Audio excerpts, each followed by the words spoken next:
Alrighty then. G'day. Oh god, I forgot to change Mercutio. I'll do that in a second. But g'day guys. How are we all doing? My name's Michael. I'm the Dead Aussie Gamer, and it's good to see you all here for Pathfinder 2nd Edition, Curse of the Crimson Throne.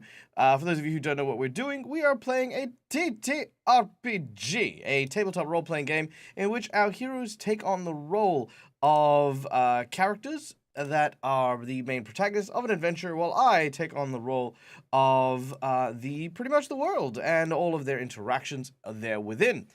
Joining me today are a wonderful group of Patreons who support my channel, allow me to keep the lights on, and do all the cool, fun, and amazing things. Guys, say hello to the folks in chat. Hello, folks. Hello. Hello, folks in chat. Well, it is good to see you all here Hello. and get to play yet again. But yes, we have, of course, a few people to thank before we kick into today's game session today. First of all, starting with none other than the sponsors of our shows. Guys, we have a number of individuals who help bring us these shows air week in, week out, and we want to give them a quick shout out. So starting with none other than our lovely folks over at Hero Forge for the wonderful artworks you can see on stream here, whether it's our tokens or these animated voices that we see from our players. Hero Forge is a wonderful 3D model making program that allows you to not only make these really cool pieces of art that you can use for your virtual tabletop, but also 3D print models for your own use at home, whether they're color printed models or premium plastic if you yourself are a painter. There's also 2D standee acrylics, which are absolutely amazing. So yeah, go check out Hero Forge for a bunch of really cool ways to bring your characters to life for your tables. Speaking of bringing life to your tables, we have, of course, our next sponsor, Sirenscape, for the wonderful sound effects that you guys will hear over the course of the game. Things such as the sound of a gargoyle screeching. Sure, I think that's a gargoyle screeching. Let me try that again real quick. Also, I should share my audio with my players so that they can hear it. Let me try that again. That's very soft. One moment, please. Please hold.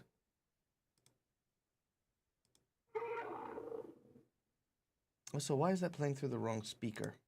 I'll figure it out. But yes, things like the sounds of... Ooh, actually, hold on. Okay. And then if I do this... There we go. There it is. Rawrg. Much better. But yeah, sounds like gargoyles screeching or the sound of celebration. Woo! All of these and more are available at the touch of your fingertips through Sirenscape. So go check those guys out if you want to make your epic games sound epic as well. Next up, of course, sorry, real quick. Thank you everyone who has contributed to launching us into a level 3 hype train. Guys, you guys are so kind and so generous. Thank you so much.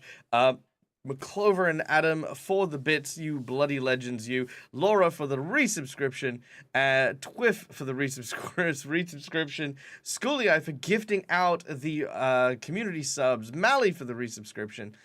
You guys are too much. Thank you so very much. Now, real quick, Dag, yes.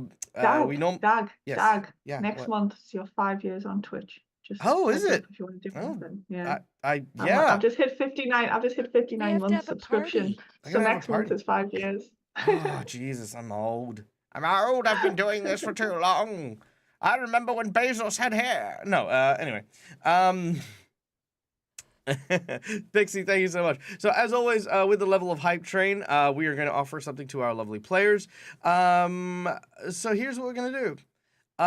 We are going to give our heroes the right of a do-over.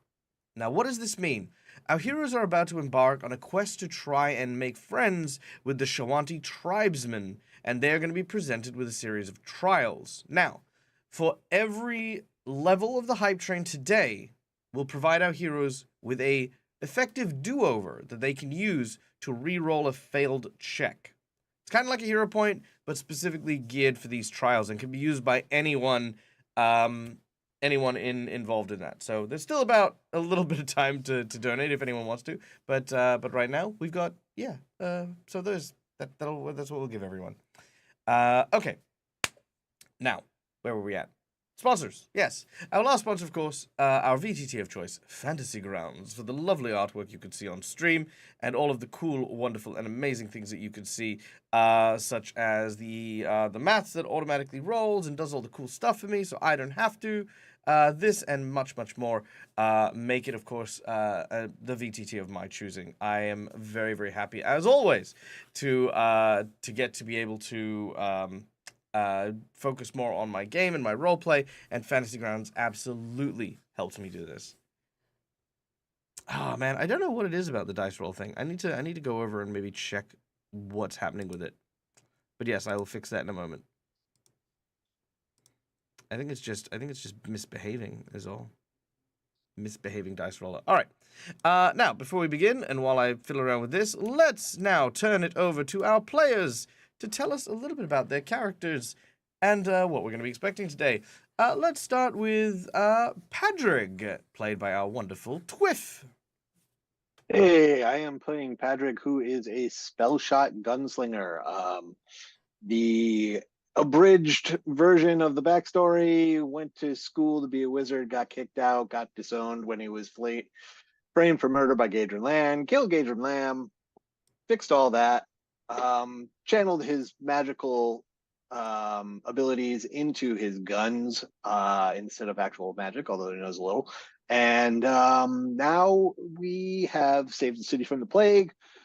We're trying to hopefully save it from the queen, and apparently there's a hit out on me too, because my parents died and decided they wanted me to be in charge because the rest of my family was dead as well.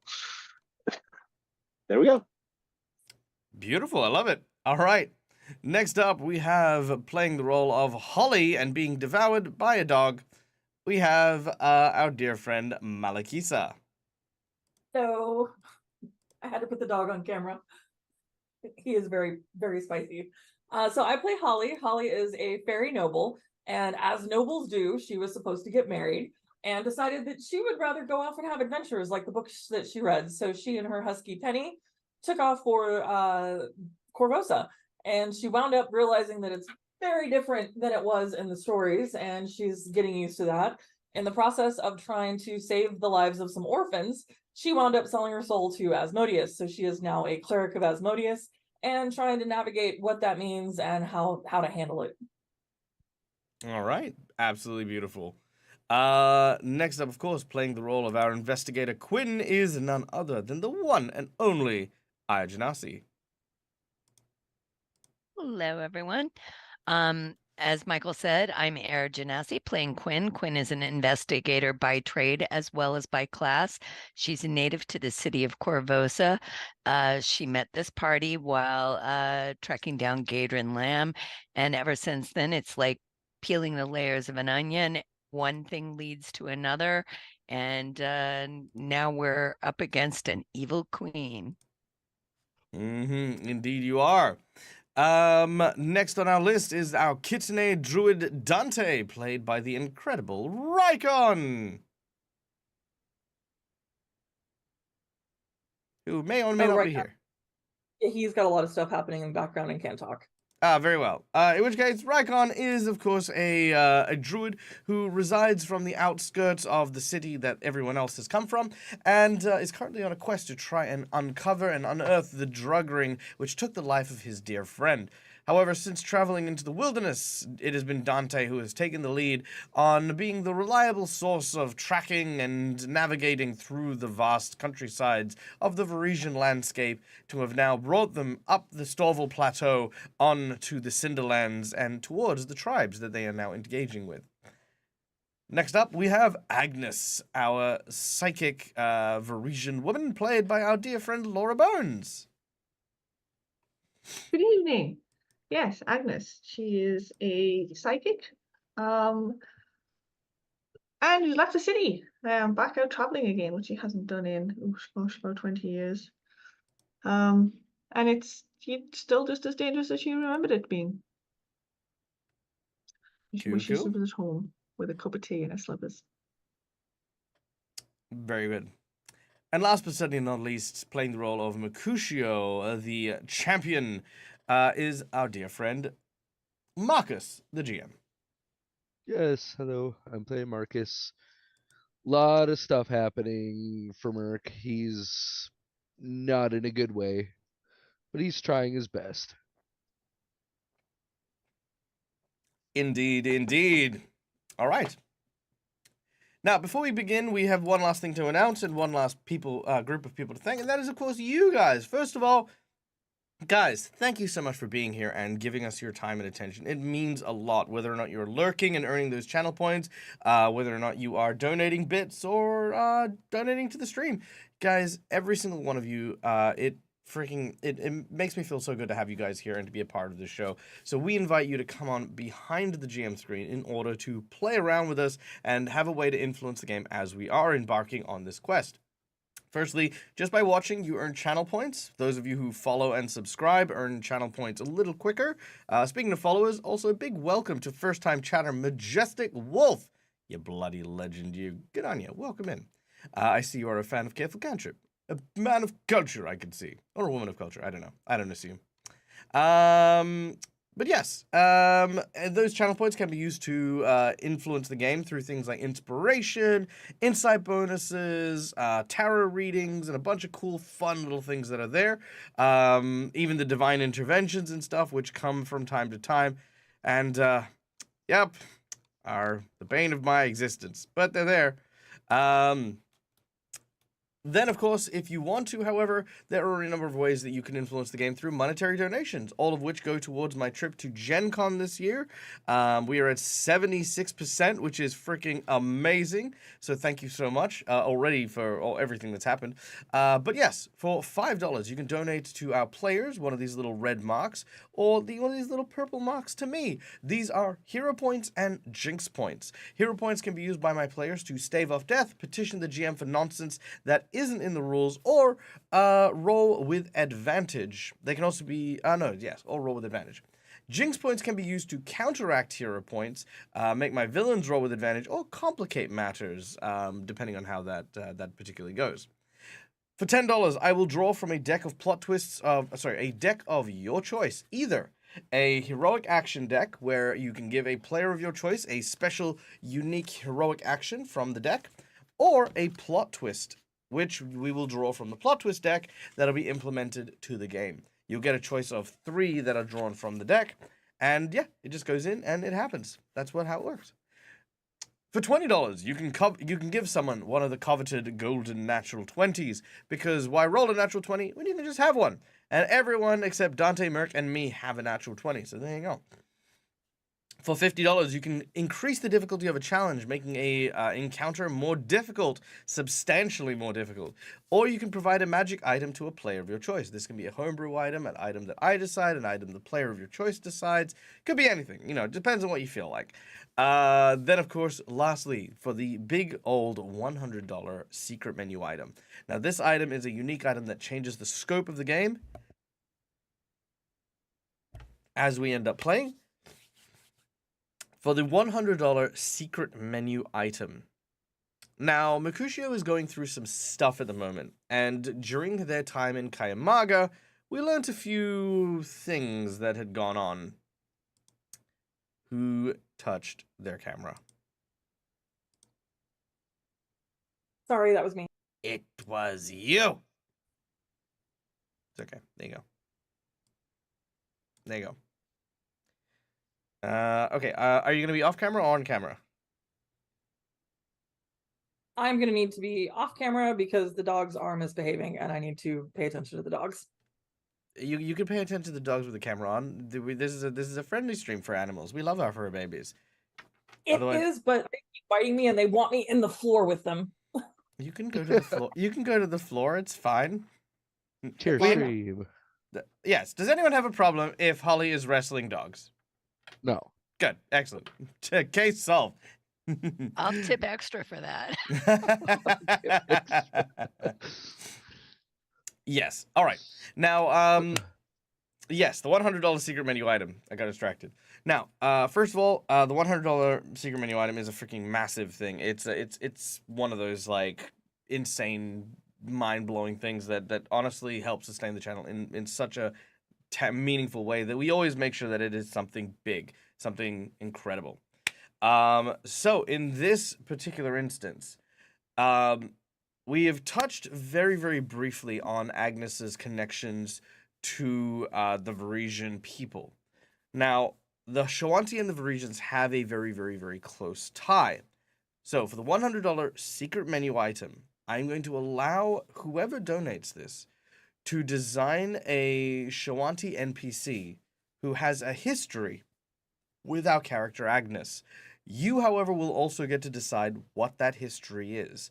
Are they former lovers? Are they friends? Are they rivals? Are they are they related? Could they be? Could Agnes actually be related to a member of the Shoanti tribes? And of course, which of the tribes do they fall into? Are they part of the Skull Clan, who the group is dealing with now, who are relatively okay with our group? Or are they part of something like the Sun Clan, who hate all, you know, the Korvosans and the people that come from the city? Tons of things there. So there you go. All right, that's what we've got. Who's ready to play games? Yeah. Woo! All right, let's do it. You. All right. Well, I mean, there's the secret menu item. So, you knew the deal. Send me a message. Tell me your thoughts, and we'll go from there. But before we get started, Laura, I'm scared now. I'm scared. I'm scared now. All right. Well, I look forward to I seeing. feel like this may almost be as bad as when I was made to try and date almost everybody we encountered when I was a squirrel. Oh God, I remember that. That had nothing to do. That had nothing to do with me. That was matchmaker, make me a match. Anyway, all right. Well, without any further ado,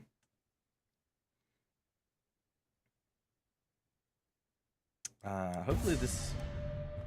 Yeah, there we go. All right. Now, we return once again to the magic lands of Galarian, the world shrouded in magic, mystery, monsters, and mayhem. Our heroes, a group of people who want this small town, small city known as Korvosa, to live peacefully, have found themselves at odds with an evil despot, a queen known as Iliosa, who has been desperately trying to, for some reason or another, bring low the city that our heroes love so dearly.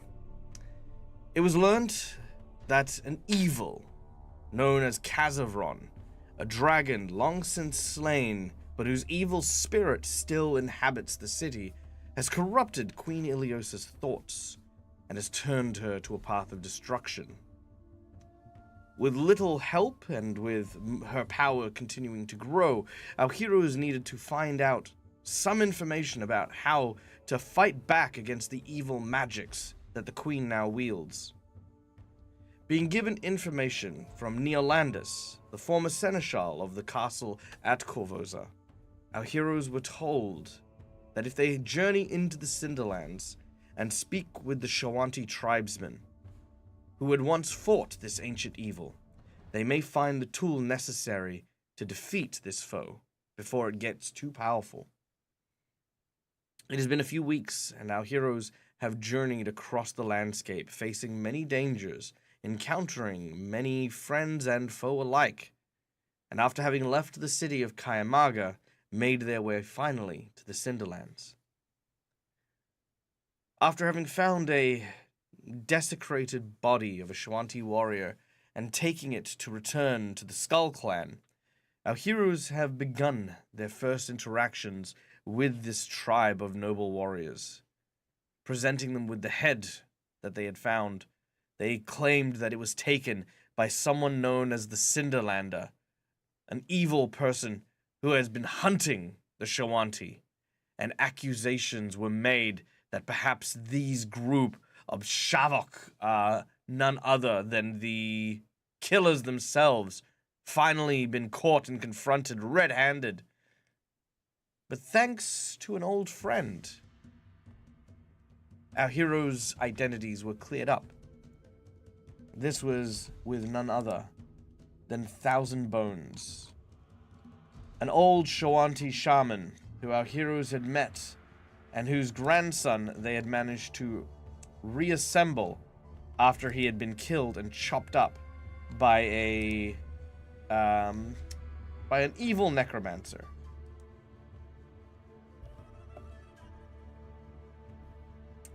Now, after Thousand Bones greeted our players, he has said that there will be an assembly of the Bone Council to speak about what is to be done with you and your request for aid. Now, as the evening starts to approach quickly, all of a sudden, war drums begin to bang in the distance. As they begin to play, they seem to announce something exciting. All of the people seem to come out of their huts and begin to holler and hoot. As they do, they are cheering the arrival of a Shoanti warrior. You leave your guest yurt and see what looks to be a very large and imposing figure strutting into the landscape in front of you. Gripped into his arm is the horns of what look to be a large yak-like creature. You recognize this as one of the Yazoba that you encountered along your journey. This kind of like large, horned yak bull moose thing.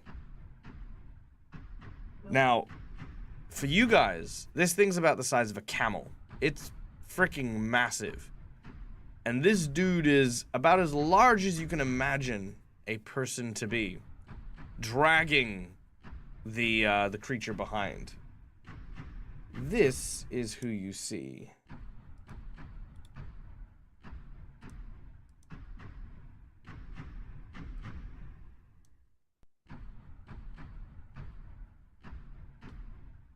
All right. What do you do?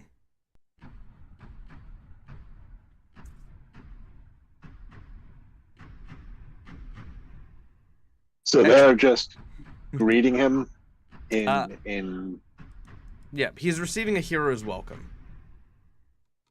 I mean, I guess I don't know if it would be appropriate to join in with that, but That's up to you if you'd like to. do I? Well, do I know if it would be considered appropriate for outsiders to participate in the hero's welcome of their hero? Good question. Let's go with a knowledge local, please. Also, does Knowledge anyone... local? Yes. Also, does anyone not have a heroic action presently? I've got 2. All right. Quinn does not. I do not. All right. Then Yeah, Curtis. I was supposed to lose one of those. So Skulai has donated a $40 donation. Thank you kindly for a natural 20 for me, a plot twist, and a heroic action to someone who does not have one. Quinn, pick a number between 1 to 5. May I have 3, please? Yes, you may. All right. This one is called Rollback. After an attack or an effect causes you to become grabbed or knocks you prone, you can roll backwards from the attack and no longer become prone or grappled. I will also expand that to include any kind of like for example entanglement or immobility, anything that would otherwise pin you into place. You can basically use that ability to roll out of the way. Thank you. All right. And would a Would a knowledge local be a society check? Oh, sorry. Yes, society. My apologies. Okay. My No apologies. problem. Yes, society. Also, we have our plot twist, and let's go with 1, 2, 3. Ooh, the plot twist is interesting. The plot twist is Black Mark. All right. Not that again. Yeah, that's gonna be an interesting one, especially here now. Okay. I rolled a 30. A 30. Okay, no problemo. All right, with a 30. So what you would know is that it probably wouldn't be, because they are very mistrusting of outsiders. They even have a name specifically that they throw in your direction, which kind of implies that outsiders are not seen very well. Shamek is a very derogatory term, for example. Okay. If you draw his attention, for example, you are uncertain if he would, how he would react, basically. So we'll remain respectfully not participating in the celebration, but trying not to show disrespect as well. Whatever balance we get there. All right. Understanding that we're outsiders, we're not really participants in their culture. Don't want to try and appropriate anything or make them think that we're overstepping our bounds. Sure, not a worry. Okay. So, is that the case with everyone? I will clue people in on what I know about their culture. I'm in the midst of pulling a big foam finger out of my bag. Stick it back. Oh, okay. I put it back. I put it back. Keep that down. Merc will remain silent, thinking about, the stuff that's happened, but he will kind of like watch the guy in almost admiration, like, oh, that's pretty cool looking. All right. He's clearly a powerful warrior, so automatic respect. All right, Agnes.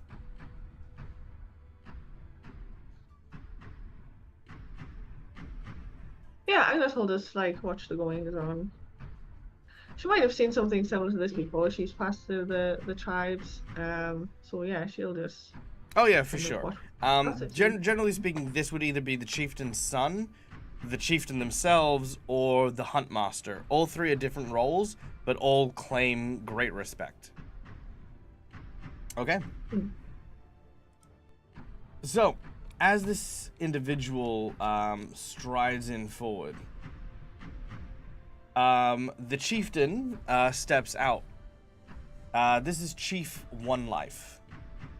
As he does so, he greets his champion, embraces him tightly. And Krojan, at this point, as he is embracing the chieftain, sees you and begins to speak in Shoanti. Does anyone speak Shoanti? I do. Please. Yes? I have the tongues, so if they're just speaking Shoanti, I will cast tongues. How long does it last? Let's find out. It's going to be very important, mostly because when you get to the council meeting, you might need that spell. 1 hour. 1 hour? How many times can you cast it? Once. Yeah, if I was Holly, you would know that there's the council meeting coming up later. So if you've only got it once per day, you can use it now, or you save it for then. Well, Okay, I'll and she would also probably remember that I do speak Shoanti from earlier in our dealings with that Yes, Thousand yeah. Bones. Correct. Okay, so Krojan looks at the chieftain and says, "Why do the Songqua harbor the Schmeck trespassers?"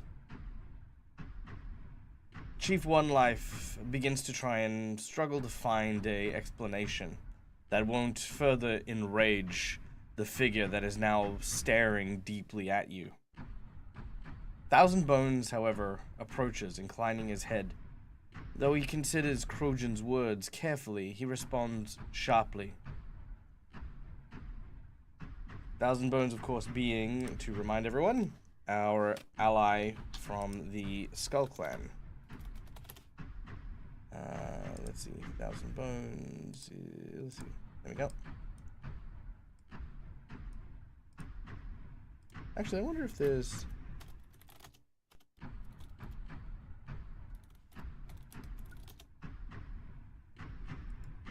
Oh, there we go. So that's the chieftain. Chieftain 1 life.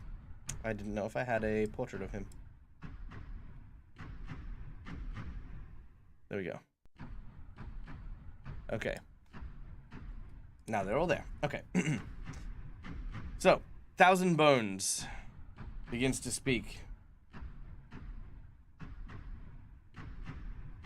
Tell me, Krojan, when did the Sulqua become judges of who trespasses upon the Kello Mounds where the ashes of our fathers lie?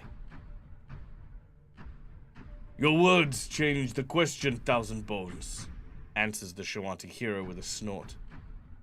These ones bring trouble to the Cinderlands, and you know it. The coming days will reveal to us all who is right about them. Perhaps, says Thousand Bones, but not today, and not here. Would you have words that Barak's burial was tainted by bloodshed? Get back to your sun shaman.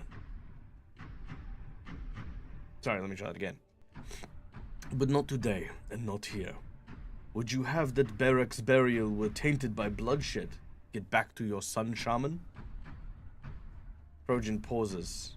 The cords in his neck strain, but he exhaustedly exhales and grins. You misunderstand me, Thousand Bones. My grief has wounded my words. But see to it that no chamek defiles the memories here. His smile then broadens as he pulls a thin leather loop from one of his packs. Certainly, though, guests of the Skonqua must have been brave to come this far. You wouldn't mind if I were to test the courage of your guests, would you? Anyone who would like to can make a society check to figure out what he is doing. Oh boy, I have a feeling I know what's about to happen. Thousand Bones looks at your direction and sort of shrugs, leaving the decision up to you, as if you wish to accept his test of courage or not. Okay, so we have...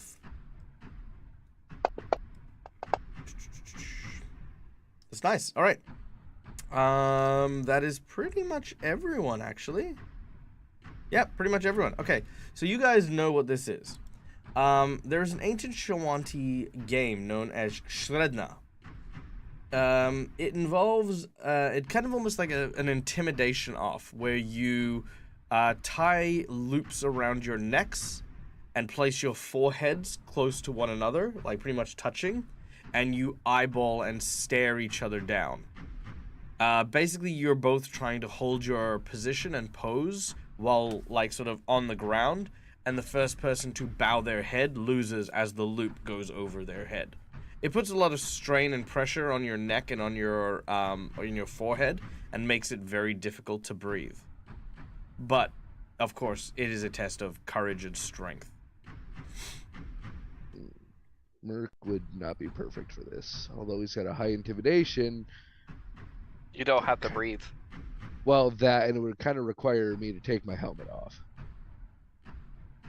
Patrick will do That it. is true. That's the worst that can happen. Patrick volunteers. All right. Yeah, I will say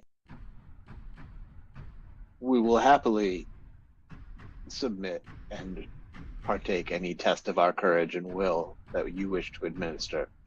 He smiles in your direction and says something you don't understand.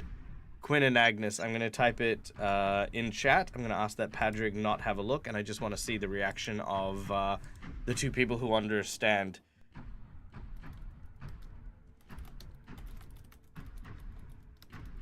Oh, I'm sure he's calling me something bad.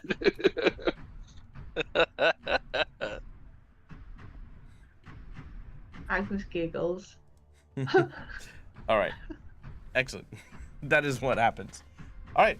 So, as previously described, I'm going to turn off these war drums real quick.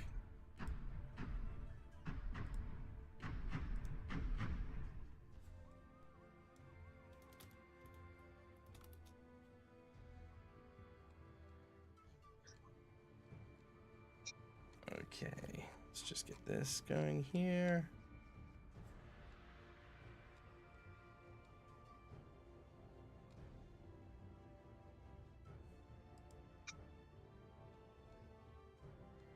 Sorry, just need to find this real quick.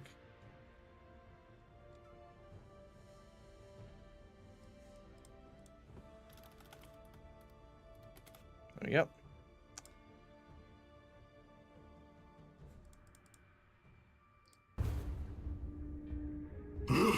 All right. You think you can stand against me, little Samek? Hmm? Ah! Come on! Shoal Krojan eats what he kills.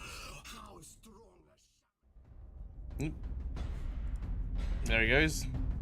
Well, basically he says, "Show Krojan eats what he kills. How strong a shamek is." He places the leather loop around your head like a headband and binds your necks together. You both go down simultaneously.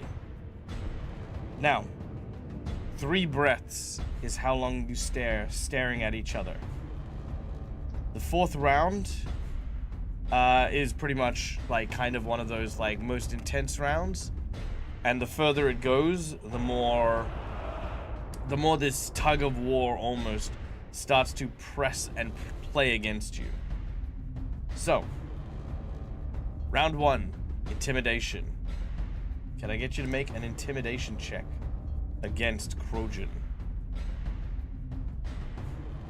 Sure. Intimidation. Not that bad. I'm actually trained in that.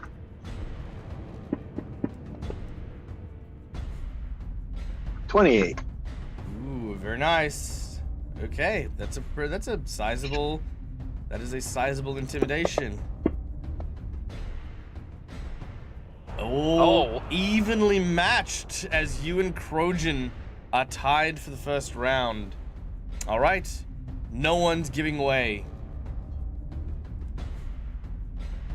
Yes. Oh, yes, sorry, hype train reroll. So, FYI, can I get someone to mark down? You guys have 3, count them, 3 trial rerolls. Now, this is technically not a trial, but it will earn you respect points, so I will allow it to count for this if you would like as well, Patrick. Okay. Oh, sorry, level 2. Sorry, And there was those 2. Yeah, we didn't finish the 3rd one. Sorry, so 2 points. All right. All right. Noted. Okay, thank you. Okay, round 2, the second intimidation round. All right. Oof. This one's gonna be a tough one to beat. Yeah, that's not gonna beat it. That is a critical failure. Okay, so do Do I you need want to use a reroll? I will, or can I use a hero point for these things? You can use a hero point, and you can use a reroll. You can also use your natural 20, keeping in mind your target number here is 34. Okay. Yeah, I'm going to use a nat 20 because that's the only way I'll make it. Because I've only got a plus 11 to my intimidation. All right, very well. The natural 20 comes out. Patrick sacrificing that natural 20. Now, the natural 20, so a 20 on your intimidate would be a what exactly? It would be a 31. 31. Plus okay. 11. All right, so that would go from a failure to a success. So you have beaten Krojan here. So Krojan stares you down, and you get a very vivid image. This image is of... Actually, let me lower the music a little bit. It's a little on the loud side. I mean, I like that it's pumping me up, but like I'm also like, shh. Okay.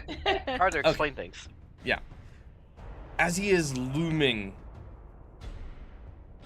you get an image in your mind. This is the image of what looks to be a great reptilian beast. Maybe 100 times as dense, as heavy. Just literally strapped to it. If I could give you an equivalent, it would be the feeling that you are strapped to the front of a triceratops that is now crouched and poised to charge at you. There is just sweat dripping down from you, but you take a moment and realize what you have been through, the trials, the tribulations. As Krojan looks into your eyes, he sees the depth of the fights that you have had to take, the things you have seen, the bloodshed. And you do not move, you do not blink, and Krojan in that moment knows that he has put his, what he likes to call his shuva, his spirit, into his intimidation check. But you have not moved. Alright, which brings us to our third round of intimidation.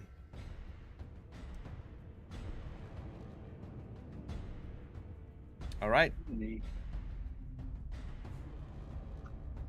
Let's see how this goes.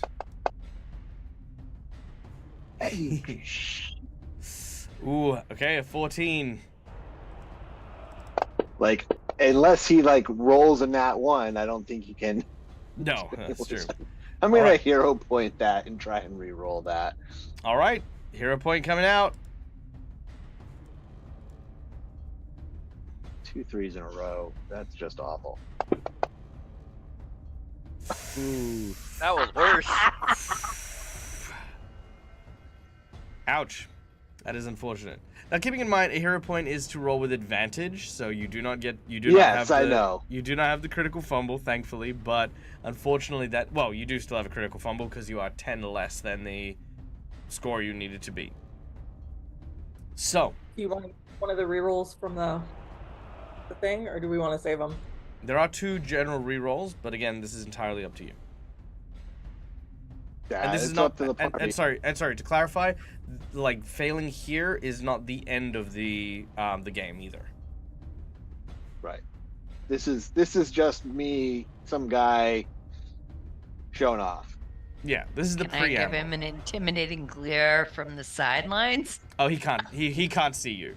Again, All like right. their foreheads are kind of strapped together, so he won't be able to see anything but each other. All right. Well, I mean, there's I don't think we should waste one of those re-rolls on this. So that's it is what it is. The All dice right. hate me. I mean, that's all I can say. Dice hate all of this group. they do a little bit. This Okay. is true. So, the 4th round, you now begin to pull. Pushing your forehead forward and digging it into his while pulling your neck backwards, and and he is now doing the same. As the gnashing of teeth and growling occurs, and you guys are throwing these kind of like intimidating glares at each other, you now attempt to pull backwards. Now, because you critically failed, you are receiving a -2 penalty on your athletics check as you are pulling backwards. So, athletics, not acrobatics. Yes, definitely in athletics. Okay, I figured that, but all right. So I need to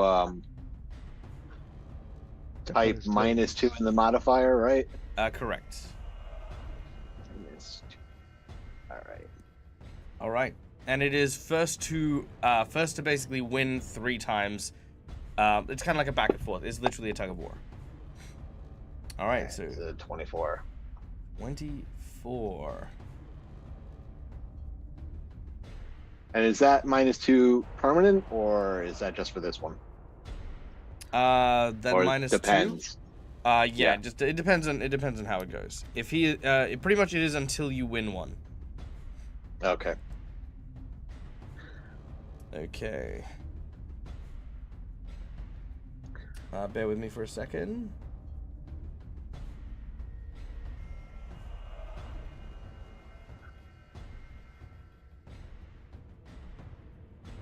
Okay. Wow, okay. This is going to be interesting. All right, his athletics check. All right, he wins the first one.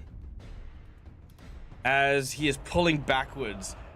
Yeah, that feeling you had that you were strapped to a Triceratops is absolutely accurate. He pulls back, and you feel like there is almost nothing you can do but just hold on and sort of grip into the ground as best you can. You almost feel yourself slip, but manage to pull away.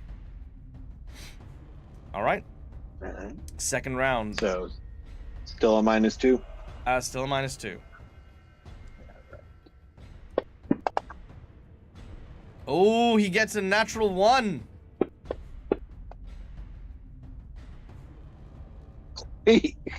All right, that will get you to succeed. As he his foot steps on one of the on a rock, it sort of slips from under him, and you manage to pull and gain some ground. He is not happy at that. He is rage induced as he just sort of glares and growls. There's even a moment where he looks like he just sort of bucks his head a little bit just out of frustration. He's not allowed to headbutt you per se, but it looks like if you guys weren't tied together, he likely would have tried to headbutt you in the face just then, out of just sheer anger. But he holds on. You no longer receive your penalty to your checks now, but you are now back to being even. You're tied neck and neck. All right, let's do another roll. Literally. Was that? I said literally. Literally. Oh! That is a critical success. And a natural, yeah, that is the natural one. So that is you managed to pull. So as he has slipped on that and lost his temper, you wrenched backwards and kind of managed to pull. The loop starts pushing him down as he is absolutely doing that. However, yes, as Schooly Eye points out, that is 2 natural 1s on my part in a row, which means I have to roll a d20, and if I roll another natural 1, that is an instant defeat.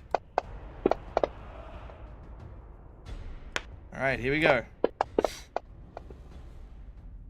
It is not an instant defeat, but, however, you have pulled him 2 spaces in your direction. He is finding it difficult to get his grip. He is slipping, and there is, I'd say, a look of concern on his eyes. He did not expect this, and I'm going to give him a -2 penalty for this next check, as we once again make an athletics check.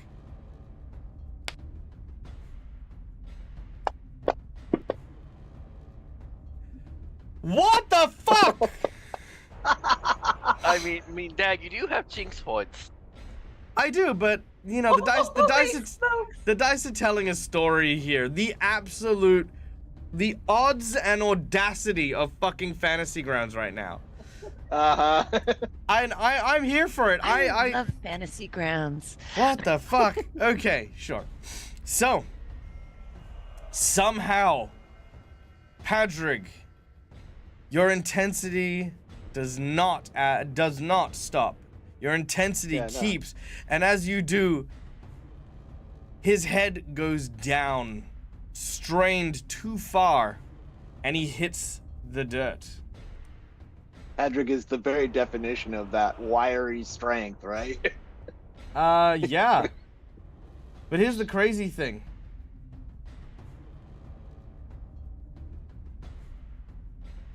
All right, here we go.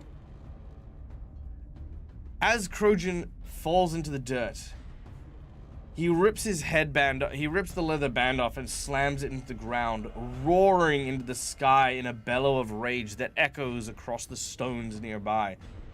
He rolls around in the dust for a moment, basically cursing and swearing in Shoanti. He literally punches a boulder with a large fist, causing it to crack beneath his fist as he basically just starts breathing heavily like a hulking monstrosity. He then Agnes leads into Quinn quietly and just goes, Justinia used to do that when she was 6. That's her daughter. It's about the same, isn't it? He then stops and turns at Padrick. He rushes over to him. I say rushes over. He, like, stomps over to you. And as he does, he opens his hands wide, grabs onto you, and pulls you in for an embrace. And begins to laugh. Ha ha ha ha ha ha! You pull like an auroch dam in heat, little Shamek. Well done. He puts you down and raises your hand, and the whole village begins to whoop and cheer, very similar to how they did when he arrived. Agnes goes, right, this time we can join in, and starts whooping and cheering. You can join in, very appropriate. Padrick will accept the hug. He's a little, little kind of.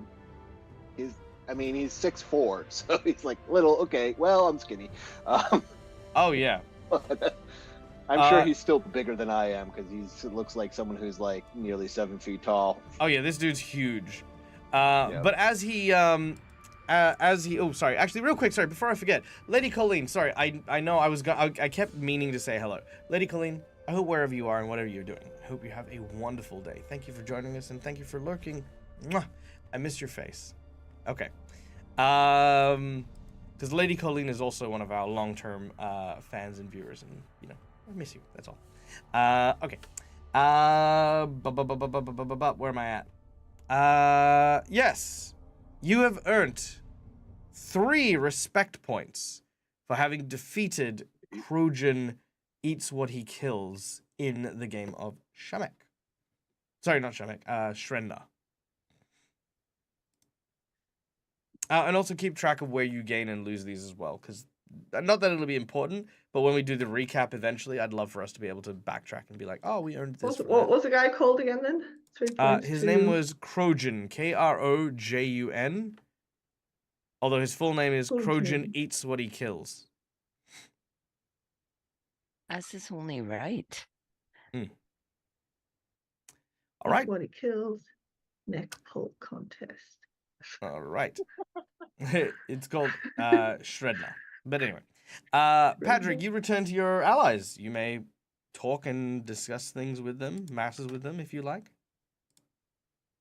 Wipe the sweat off my brow. Well, that runs up and gives you a massive hug and just goes, that was amazing. Yeah, I was not really expecting that result. Got a massive crick on my neck right now. Oh, but I figured, hey, respectful showing and graceful defeat, but I'll take the win. I'll make it up a nice little heat pack later to put on that, just to. Yeah, I think I'm gonna need that. Yeah. They're a chiropractor in here.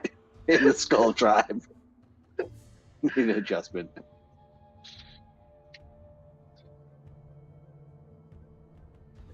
Well, all right. So, are you guys brothers now, or? I'm searching my mind. I don't know if we're brothers. I think I'm just less of a dirty outsider. No, but no. but you're a strong dirty outsider. Yeah, there we go. The strong dirty outsider. No. All right. But every little bit helps. As night falls, the smell of the camps preparing for dinner, slaughtering and preparing the Yozoba that was caught by Krojan. You are summoned to to the Bone Council fire. It is a short distance away from where the tribe is getting ready. There, you could see the people who are present. Thousand Bone, Chief One Life, and Ash Dancer. Actually, I wonder if I have an image for Ash Dancer.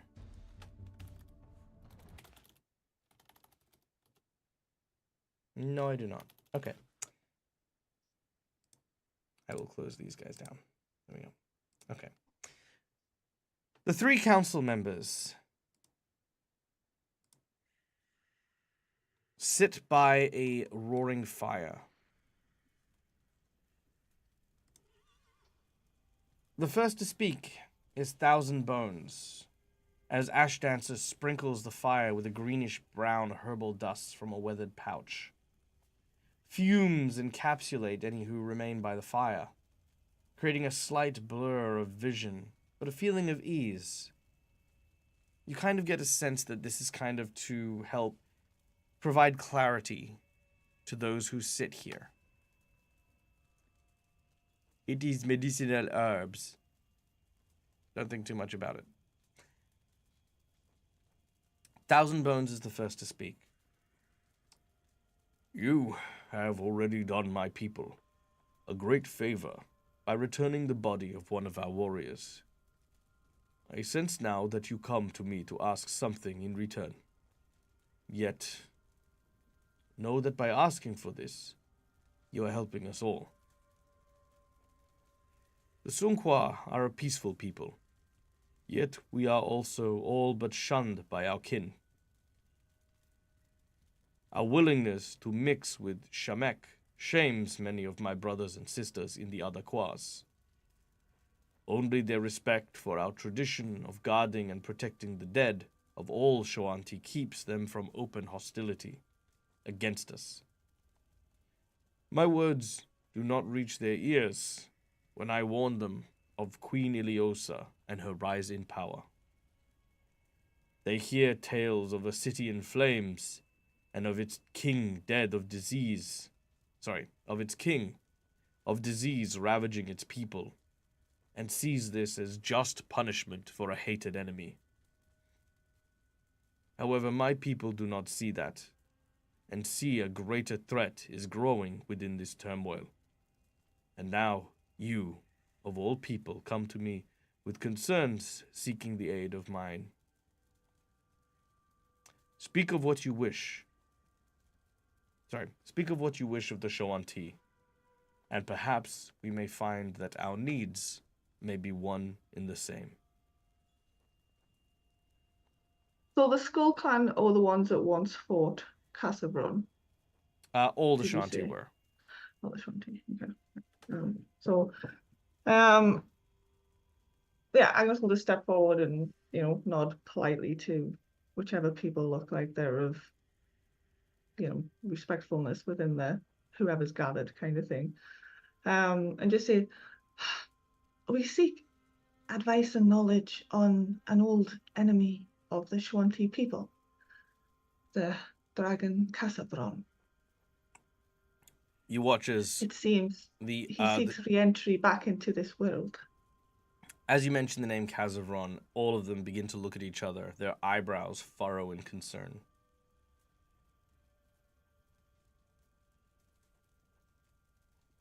We believe he is using the Queen as perhaps some kind of vessel or to seek re-entry back into, well, the world. And I don't think his intentions will be any better than they were the last time.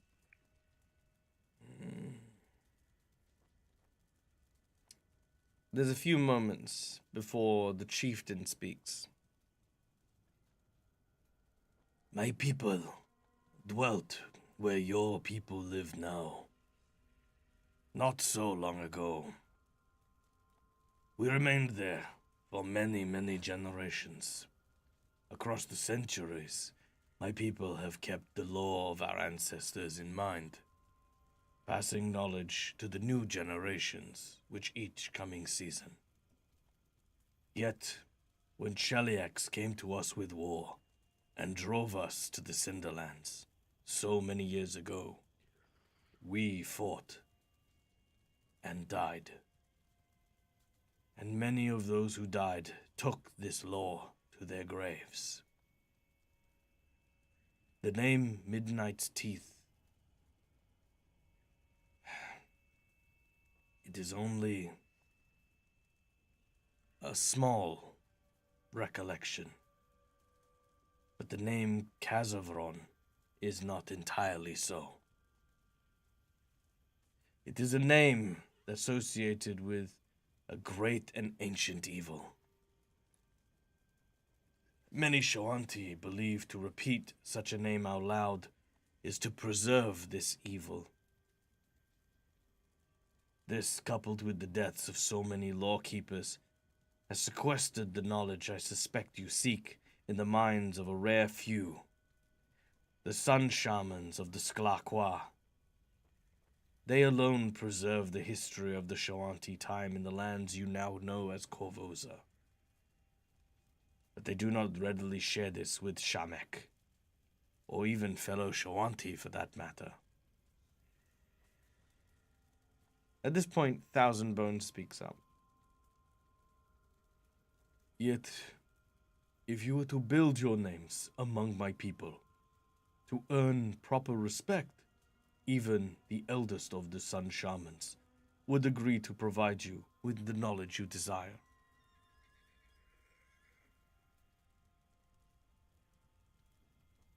Having beaten Krojan already has set you on a good path to earning the respect of the Kwa.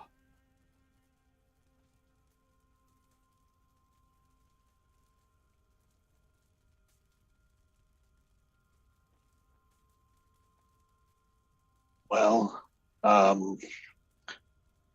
if that's the path to take, I feel that that's the path that we will take. I think that this is, yes, a threat to Korvosa, and yes, history is not on our side as far as how our ancestors behaved. But should the queen gain the power that we think she is seeking, it will threaten everyone. It will not be limited to the city. It will spread, and she will conquer. And if you are not destroyed, you will be driven out of this new home. We'd like to prevent that. So if you let us know what we must do to earn respect, then that is what we will do. Ash Dancer places more herbs onto the fire. She speaks up at this point. There are many ways that one may find themselves a friend to the Kwa, though it has never been done in the past. There is no one method to earn respect among all tribes. But if you can earn respect quickly, you may find that the Sun tribe will be more malleable. First, you must become an enemy's Naharest, bonded brother. At this point, she peers over and says, "It appears that there is one who may already be of interest." At this point, Krojan, who had been listening intently from the distance, reveals himself. He spits some kind of accusatory words at Ash Dancer before being invited to come. After, sort of, basically there was a back and forth of like, you could have kept your mouth shut. You could have minded your own business. This is a tribe, this is a Bone Council meeting, and you have no place here. And he goes, clearly you're talking about me behind my back, so there is a place here for me for sure. Grr, grr, grr. As this happens, Krojan, however, goes and sits down. He says, "Do not get me wrong. You are Shamek. And if you wish to bring hostilities to the Sun Clan, then I will cut you where you stand. To put our ways and to introduce this is folly. And if you are going on a journey to earn the respect of the clans, then I will accompany them so that I can make sure that they pose no ill will. And if they do, crush them with my own hands. You see Thousand Bones almost visibly roll his eyes back, if his eyes weren't already rolled back for the most part. I would welcome your company. You are proven, you're very capable. You know vastly more about this land than we do. He sort of looks at you and sort of And like, you will Aegon. You will see that we bear no ill will. We seek only aid so that we may stem this evil from spreading from Korvosa outward. He snorts and, kind of like, does that whole like almost huff kind of thing. Another method you can use is to recreate the actions of a legendary Shoanti hero. The story of Skukrak.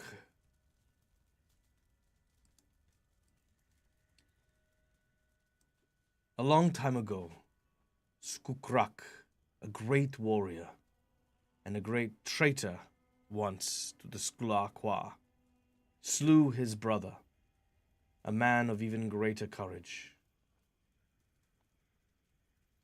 Oh, actually, sorry, let's change this up a little bit.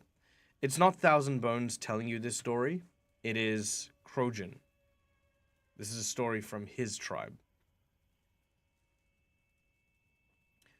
We all know the tale of Surak. He slew his brother, a man of even greater courage. To the Sklakwa, family is pure, and crimes against family are the greatest one can commit. Though Skurak claimed the death was an accident that occurred when he and his brother were hunting, others whispered of murder, spawned of jealous rage. Skurak was declared Shamek by the Sun Shaman and cast out. But before Shurak left, he said that he would be born again and return to the tribe. This he did.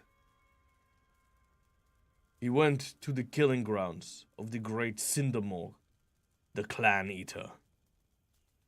Skurak walked to the great beast, carrying only his dagger, and without fear drove it into the beast's mouth and cut his way out. Dove into the beast's mouth and cut his way out.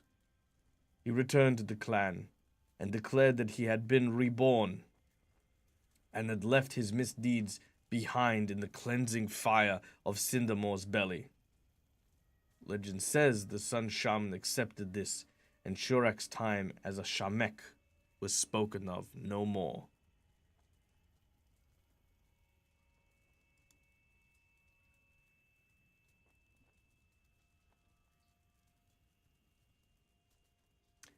So, just to kind of keep this for you guys to keep in a nice, neat pile. Quest number 1, become an enemy's Naharest. Quest number 2, I'm going to just paste these into our group chat here so that we have them. Quest number 2.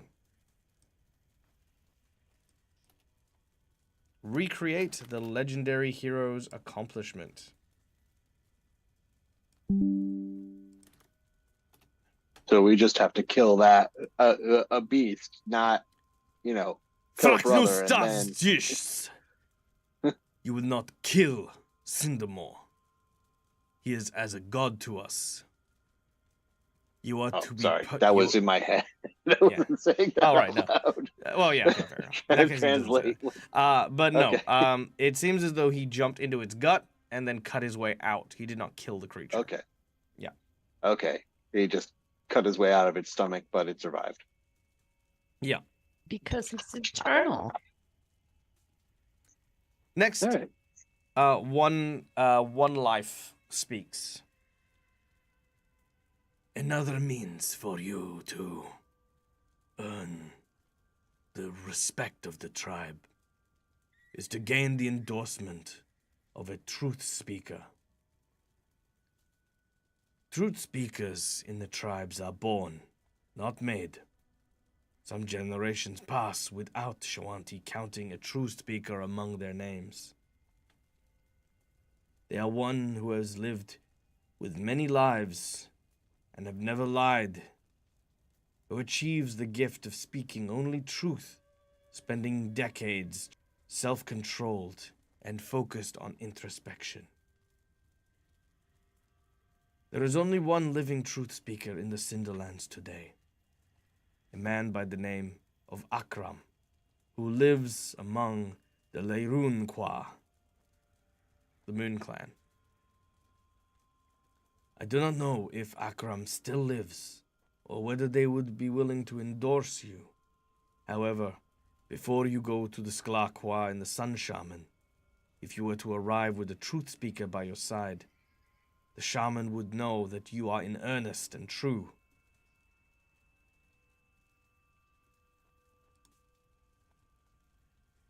Yeah.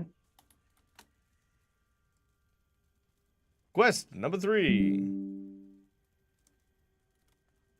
Secure a truth speaker's endorsement.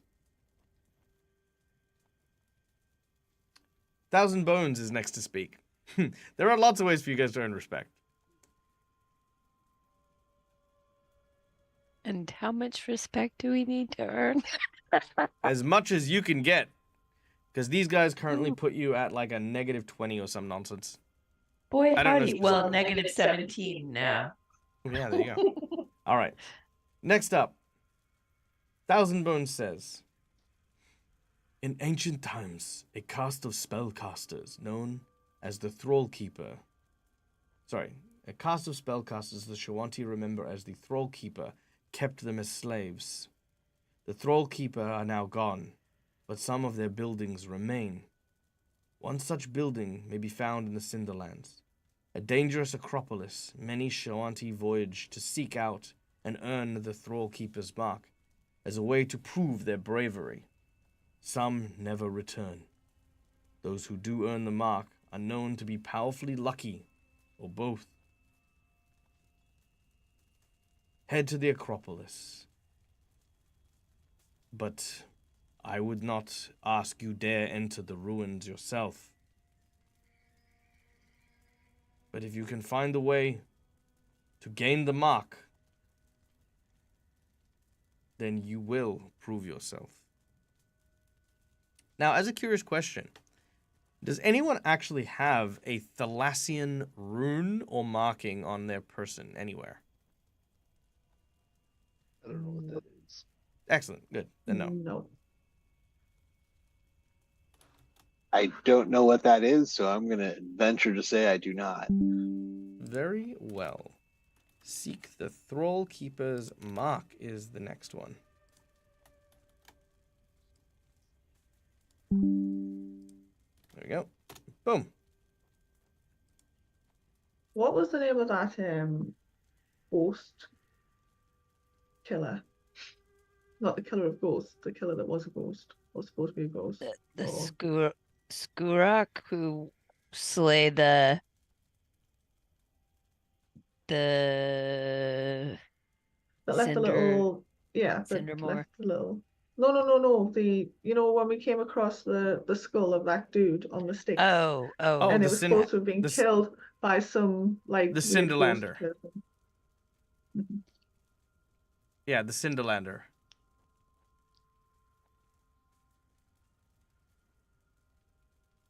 Yeah, that was his name. Okay. And now getting kind of like worked up into the conversation, Krojan then speaks. Oh, there is also the trial of the totem. If you can get permission from the Skulqua to take the trial of the totem and survive, Even the most intolerant of the Shoanti within the Sun Clan must admit you deserve respect. It is not as simple as as a game of Shredna, but it will prove that you are worth respect. Not that I think you are.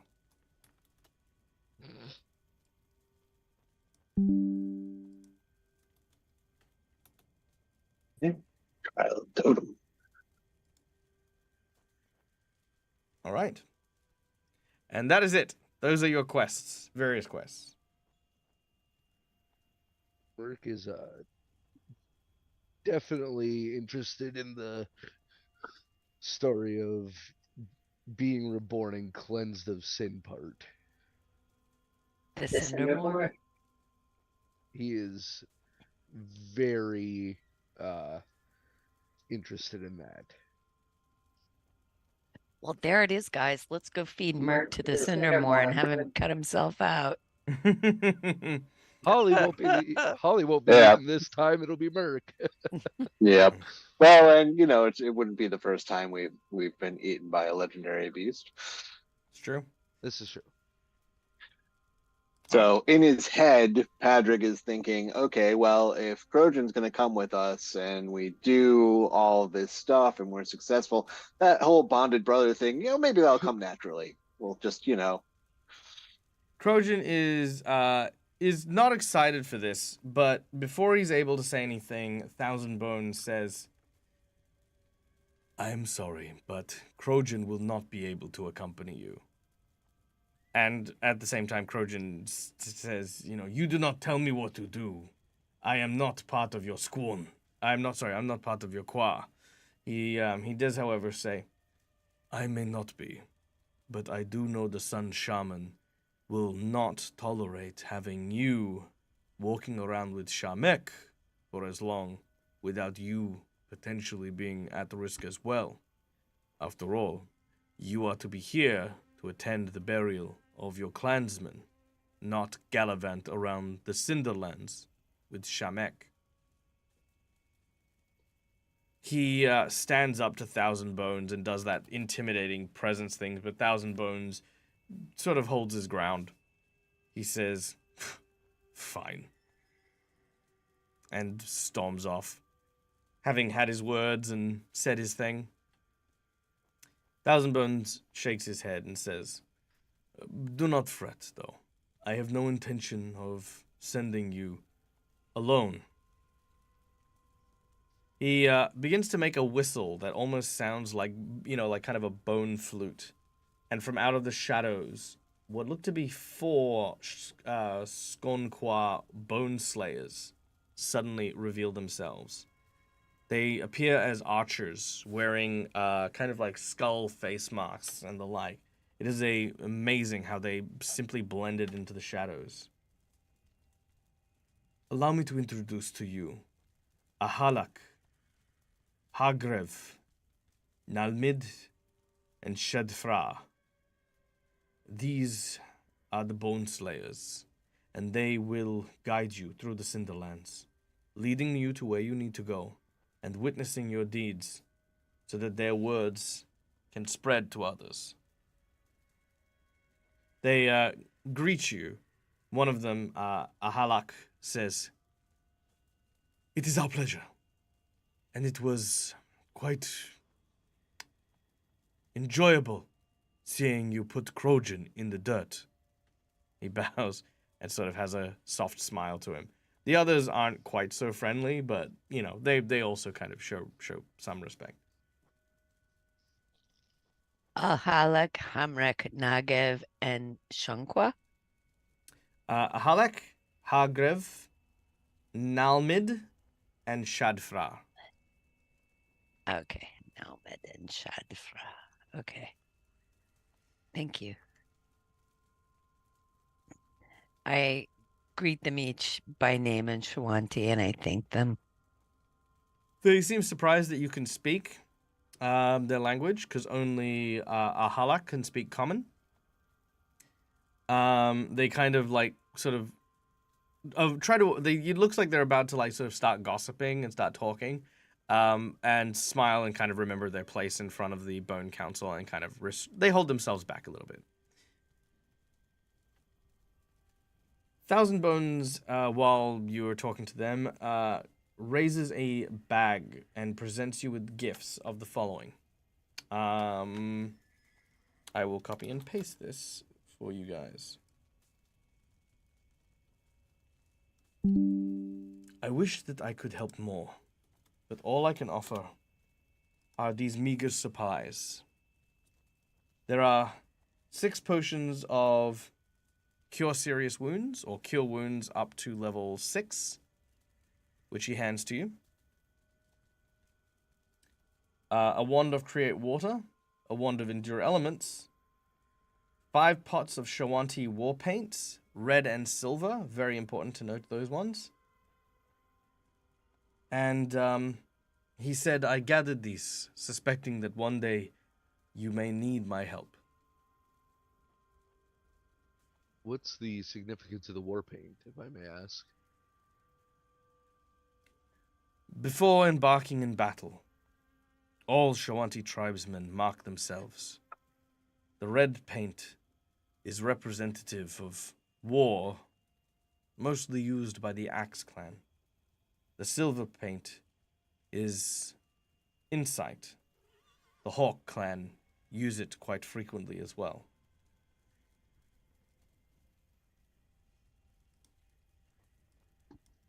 We thank you for your generosity. It's much appreciated. We came only seeking wisdom, and you've shown that and more.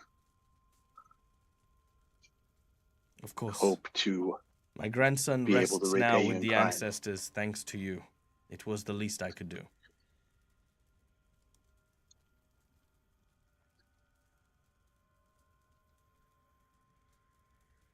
Now, rest for the evening. Unfortunately, you will not be able to eat with the tribe, but I will ensure that some food is brought to your hut. Steel yourself, for the trials are not easy, and no Shamek has ever completed it.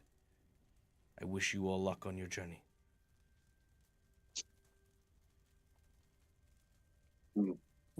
Give a proper, respectful thanks to all of the council for even deigning to see us.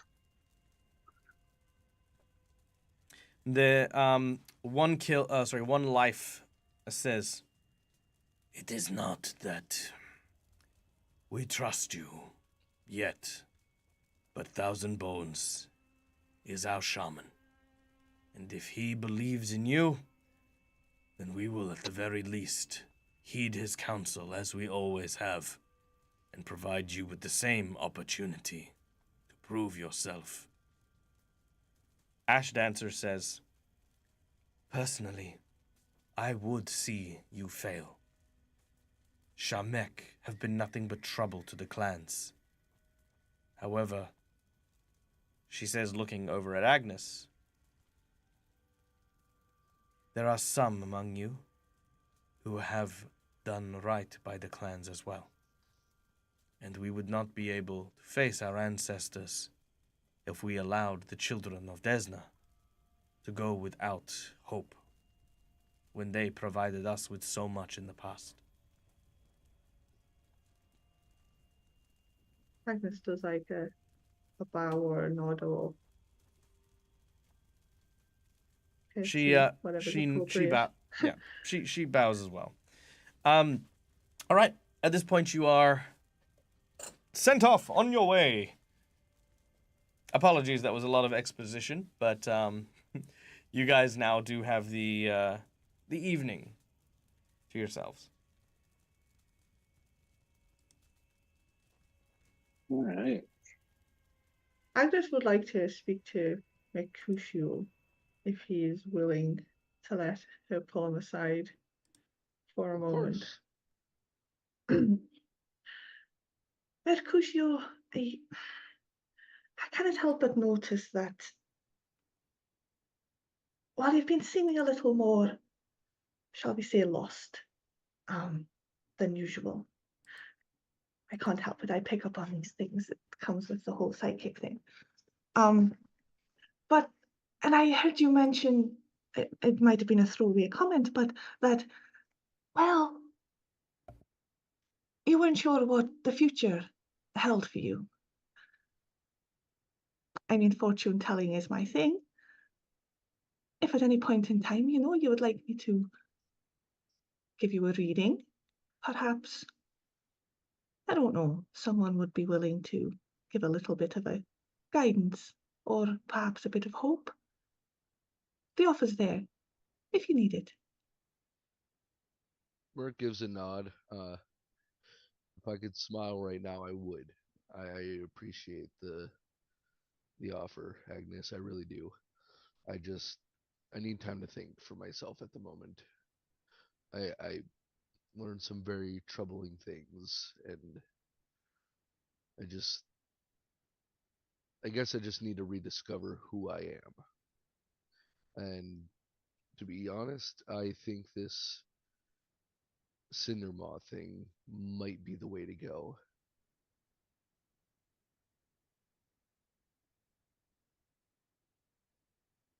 Right. I mean, okay, if you think being eaten by a giant monster and spat back out again's going to help, then, I am not one to stand in your way. But another thing, you're with friends here, and if you ever need anyone to talk to, I'm sure anyone here would be willing to listen, just like I would. You don't have to keep everything inside, she says as she bonks on your helmet, like with the knuckles, donk donk. You don't need to keep everything inside there, You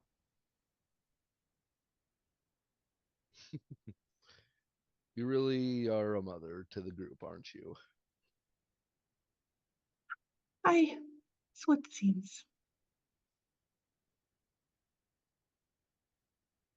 I just like to look out for people.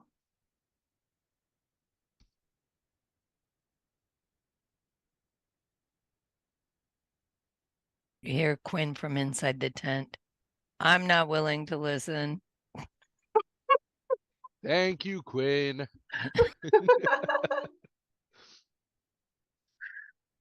Very I keep clearly forgetting listening about as we're her. having our conversation. I forget about her investigator hearing,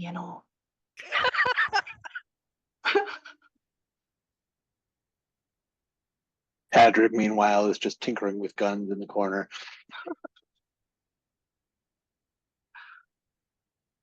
All right. And so Quinn's going over what we received, which was 6 potions of cure serious wounds, Mhm. a wand of create water, 5 Shoanti war paints, red and silver, and there was something else.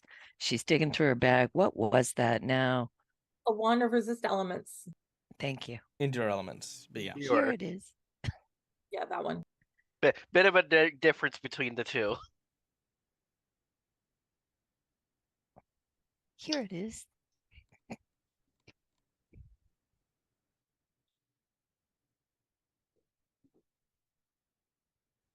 Well, we've got a lot in front of us. Merc, taking that Cindermaw story to heart, though, he's going to ruffle through his things and pull out a very nice dagger that kind of matches up with his armor. He's going to pull it out of its sheath and just start tending to it. Making sure it's all not damaged in everything. So we can tackle these in any order, right? Should we do the Thrall Keeper Acropolis first, or does anyone have a preference? And she's looking at Merc. He doesn't see that because he's just like polishing and sharpening the dagger, making it. Well, I think it depends too on where the things are.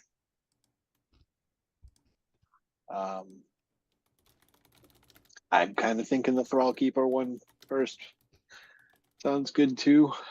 But I think we should probably get both that and maybe and the legendary hero's accomplishment and maybe even the trial of the totem all out of the way before we even think about securing a truth speaker's endorsement, because I think we're gonna need that. To get the truth speakers Yeah. endorsement. That seems reasonable. Agnes, I thought I heard you whispering something about the Cinderlander. What was, did you have some sort of idea? Oh, yes, I got distracted. I was meant to ask if, I don't know, how many respect points getting rid of the Cinderlander thing would get us. I know it wasn't on the list of things or anything, but you know. But it might be worthwhile. Right. Oh, you have that heaty thing for Padraig, right? I thought I bought that, something like that, although it's not really a heaty thing. It's sort of an ointment that smells bad but heats up on your skin. But I can't find it. Yeah, Patrick's still trying to crick his neck while he's doing stuff. Oh, Quinn, man. you seem to have like a little bag of everything, don't you? Oh, I see things when I'm shopping, and I think that if I see something that I think we might conceivably need, I get it. You never You wouldn't- know. You wouldn't happen to have anything that could provide a means of a disguise should I be required to take my armor off at all? Well, I mean, Actually, we bought disguise hats of disguise self for our bear but I actually think I drivers. may have one better. I think I might actually have in my possessions a disguise kit. And if I don't, I think I do. if Holly doesn't, then I might, via my predictive purchase, have acquired something like that. I'm not entirely sure a disguise kit's gonna cut it when you want to make a skeleton not look like a skeleton. Yeah, I was. Well, no, this has got like this stuff that you can brush on that looks like skin. It dries, but it's actually sort of rubbery. It might work. But in any case, I've definitely got scarves and masks. Oh, I can disguise myself, but I can't disguise anyone else. Right. But I thought we were going to get like hats of disguise for the bears. Well, we definitely have that. Right. So would we Here, have thought so- to have gotten one for Mercutio at the same time? You know, could be useful. If not, you can borrow Yogi or Boo Boo's. I don't think they're going to need them out Ask here. Boo Boo, he's nicer. He is nicer. I think they're both. Yogi's easier to bribe with food, though. Speaking of which, at this point, Yogi and Boo Boo will probably approach you. Hey, listen, everybody. So far it has been a real privilege to be taking you from place to place around this place, but I think me and my little buddy here, we might hang back a little bit, maybe stay here with the like nice skull people. Maybe it's just me, but a fur suit in the desert isn't exactly the most comfortable of places to be. Tell me about it. All right. Quinn looks at Dante with a worried expression. Do any of us know how to drive our Oh, cart? yes, right, that Well- reminds me. well, more- Just around in a bag and pulls out this wide-brimmed hat and just plumps it on Dante's head. It's a shade hat. Beautiful. Well, more to the point, with your Shoanti tribesmen that you'll be traveling with, you probably wouldn't have room in the cart for everyone anyway. So it just means Gotcha. it means that you'll all be traveling on foot, which is fine, So, Merc, you can definitely borrow one of the hats then. Right, Yogi? You guys are going to need them here. Oh yeah, no, absolutely. Don't worry. We'll make sure that the cart stays nice and safe, and you know, if need be, we'll What definitely. about Saldi and Betty? Sorry. What about Saldi and Betty? Who's Our Saldi? The ones cart pulling the pullers. cart. Yeah, Oh the yeah. ones pulling the cart. Saldi and Betty. Our Oh that. Uzubu cart. Oh yeah, no, that they'll. We'll definitely look after them. Make sure they're fed and watered and all that. As the two large oxen just sort of. I dig out of my bag a couple of jars of honey. It's got the word poo X'd out on it, and I hand it to Yogi and Boo Boo. Ooh, thank you. Oh, isn't this delightful? Look at this. I love working for these people. They're so nice. He digs his paw in and just sort of starts slavering it over their mouth. Okay, well, you know, yeah, that's basically all I wanted to tell you. Well, we will see you soon, we hope. Don't Alright. get into too much trouble. Yeah. Well, trouble us. We're just we never get into trouble. We are bears of high distinction, after all, don't you know? I feel like he's slowly just becoming that I don't even remember what his name was anymore. Like that panther, like the heavens to Murgatroyd. The Pink Panther. Snagglepuss. Exit Snagglepuss. stage left. Snagglepuss, Yeah, that was the Snagglepuss. one. Yeah, I feel like I'm slipping from Yogi to Snagglepuss. I mean, you know, it's easy. It's probably Yeah. the same person who did the voices anyway. That's true. That's true. Exit stage left. All right. Anyway, it's another era. Anyway, fuck, I'm old. Anyway, yes, excellent. You know, in fact, I'm gonna name the picnic basket the Hanna-Barbera. Done. Okay. Also, with this whole mark thing, do you reckon like all of us have to get it, or just one of us? Or, I mean, how big is it? And Do we know anything about this? Can I glean any knowledge, whether it is dubious knowledge or actual knowledge? What, the Neither. Keeper's This mark? is Yeah. this is long lost specialty ancient knowledge. So unfortunately not. Okay. However, it has given me some inspiration for the Black Mark plot twist. oh, So, overnight, you each have a mark that appears on you. It is an incomplete version of the mark you need to get. It is somewhere in your body that none of you have really realized yet. This might be underneath your tongue. This might be, kind of between your fingers, etc. But it is relatively unknown. And what it represents is a symbol of one of the 7 deadly sins. This will be important for later.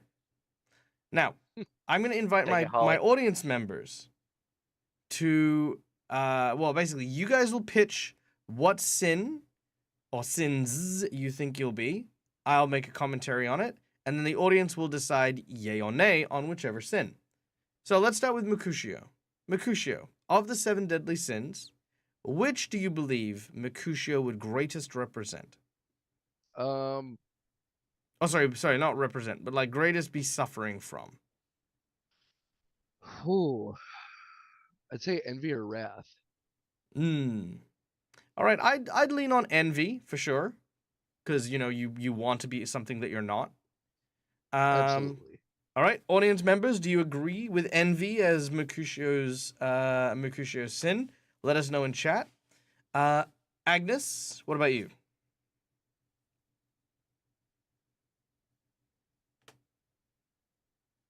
I remind myself of all of them now. Had wrath, envy, Wrath, envy, sloth, greed. greed, gluttony, pride, and did I say wrath?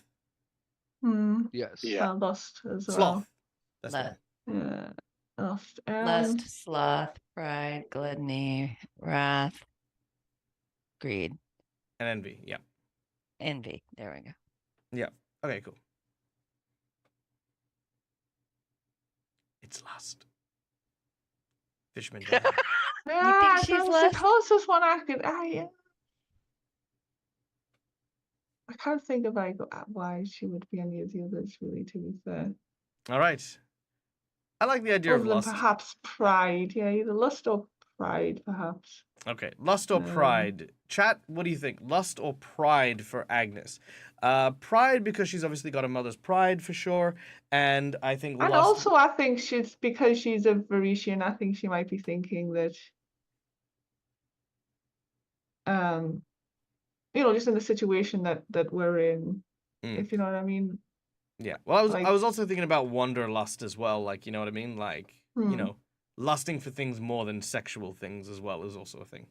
Also, it looks like chat has gone with lust as well. So lust it She's is. back on the road again. Yeah.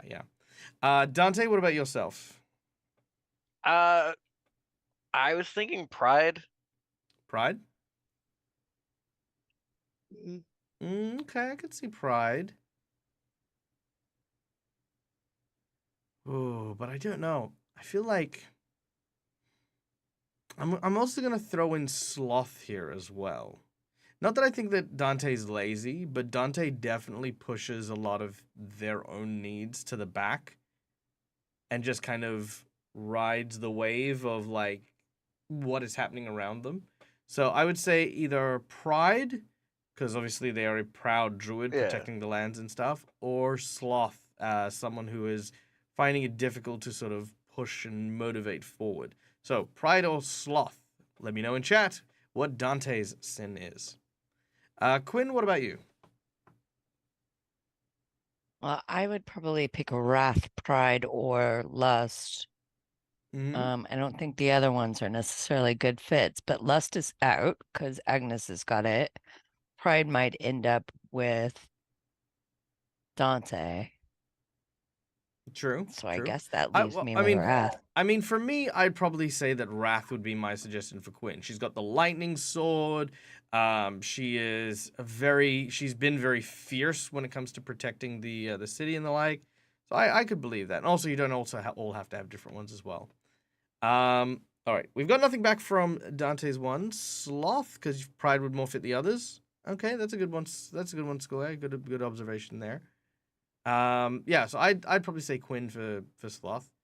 A lot of people saying so. People are saying Pride to Padrick. Padrick, would you agree with that? I would. Padrig's definitely very proud of what he's able to build, his crafting, his going off on his own, and kind of the all right, fine, no one's going to believe me. I will show everyone. So I probably would have said pride or wrath for him as well. True. And Holly, what about yours? What do you think for yours? My first instinct is pride because Holly always tries to do it herself. Like her pride got her in trouble, and that's why she's a cleric of Asmodeus now. Because she wanted to do everything on her own. See, So, I think that's less pride and more greed. I'd say you wanted so much, and you were willing to deal to get that. It was a very bargaining based thing. I'm doing yeah, this because this is was what. my second one. Yeah. I was okay. So I definitely lean on greed. Okay, from the looks of what chat wants, Dante, we're gonna go with sloth. Quinn, we're gonna go with wrath. Holly will go with greed, and Padrick will go with pride. Meaning no one is gluttonous. Yeah, greed for Holly. Yeah, okay. I think chat is definitely agreeing with this. If anyone has any other suggestions, throw it in chat. If you guys believe that these would be different, but I'm glad that everyone's seeing this. So yeah, we're definitely looking at Padrick with pride, greed for Holly, and wrath for Quinn. Let's see, is there the yes for the wrath for Quinn? Gluttonous would be the bears. The bears suddenly, hey, Boo Boo, what do you make of this? Oh, I don't know, Yogi. Just keep eating honey. Oh yeah, I'm sure it's nothing. I could say gluttonous as well if you go for like glutton for, like, well, not punishment, but like. Oh, then that would she be just Holly for shoulders sure. a lot of responsibility. She was like Quinn, she was shouldered a lot of I know she always just seems to take on more and more and more and more. It's like she's That's a true. glutton That's true. for taking on other people's Well, actually, responsibilities. the other side of it, Mercutio could have also gone with gluttony, but only because of the religion thing. But anyway. Yeah, because all he truly cares about is justice in the end. All right. Now, these markings, as I mentioned, have appeared. Please make note of them because they will be important as your black marks for later down the track. The next morning, the guides are ready and have prepared your backpacks for the journey. And you have some food, some water, some supplies. But the first question they have is where you would like to go.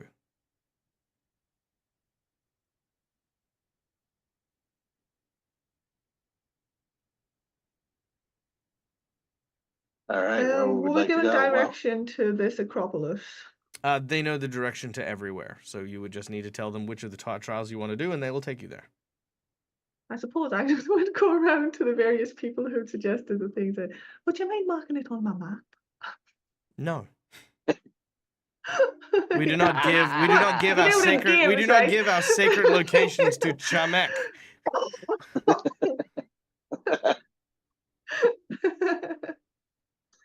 so we were gonna do the thrall, the mark of the thrall keeper first, right? Right. Yeah, that sounds good. Perhaps. I mean, it depends on distance, I guess, but I suppose. No, it doesn't. Not at all. To the Thrall Metropolis. Right?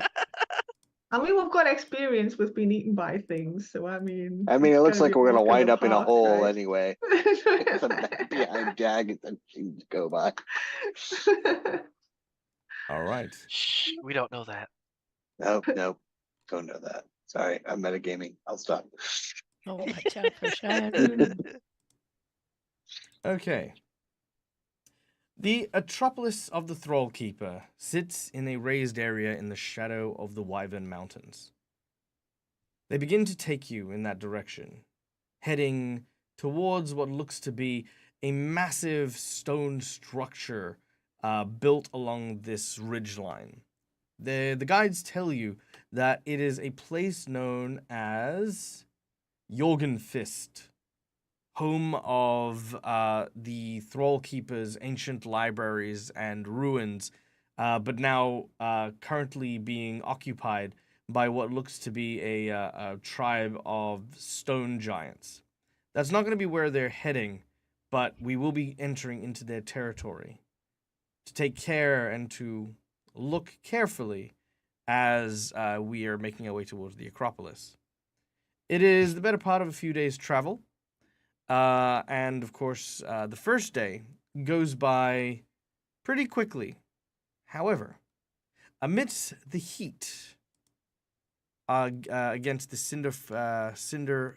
Cinderland sky,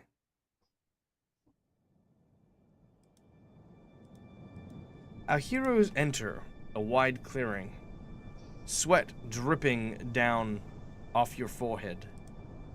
Dante more than others, as well as Mercutio. Despite being bone, somehow you still excrete liquid. Ew. Gotta love that bone sweat. It's just marrow. He's got the bone sweats. Oh no. Oh, However, I don't like that image. I need a perception check from everyone.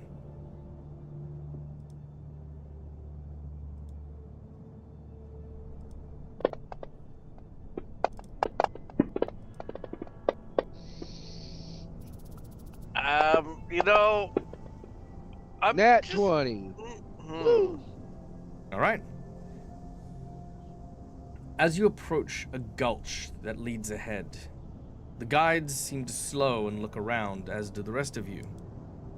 And you notice that you are surrounded on all sides by a pack of large fire pelt cougars. Checked. As they stare at you, they snarl. You've kind of entered into their territory, and they're deciding what to do with you. as you look up cautiously, you notice that one of them in particular, a large male, seeming with a scar on their lower jaw, looks Why upon did it its have to be cat?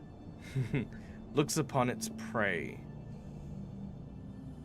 Something to note because of one of the stabs I have, since I have speak with animals prepared, I'm considered always having it active. Sure. But we'll find out what Dante has to say to these cougars next time when we return to Curse of the Crimson Throne. Woo! All right. Thank you very much, everyone, for coming and joining us today. We hope you had a wonderful time. I know I did. Another big shout out and thank you to our sponsor, Hero Forge, for the wonderful hours, Fantasy Grounds for our VTT, and Sirenscape for the beautiful sounds of today's game. This soundtrack is, of course, the one that comes with that comes for the actual adventure for Curse of the Crimson Throne. And honestly, the Cinderlands soundtrack is probably one of the best ones I've heard. So I'm super happy with that. We are going to raid. Who are we going to go in the raid? We will raid our dear friend Scarlet, because we love Scarlet. Scarlet's amazing. So guys, stay tuned for that.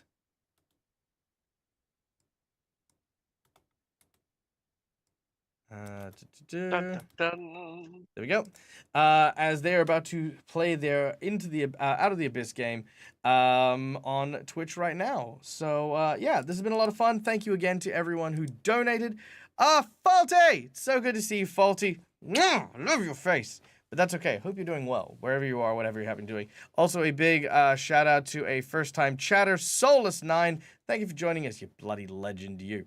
Now, guys, as always, we like to give a quick affirmation before we head out. So whatever you happen to be doing, wherever you happen to be, I hope that you are doing it in good spirits, and I hope you are doing it with good people, because that is what we deserve. We deserve to be around good people and do good things. You guys are wonderful. You guys are amazing. Stay safe. Be kind to each other, because why the fuck not? It's free. And until we meet again, as always, from us to you, game hard or die trying. Good night, folks. Good Bye, night. everyone. Bye-bye. Bye. Mwah.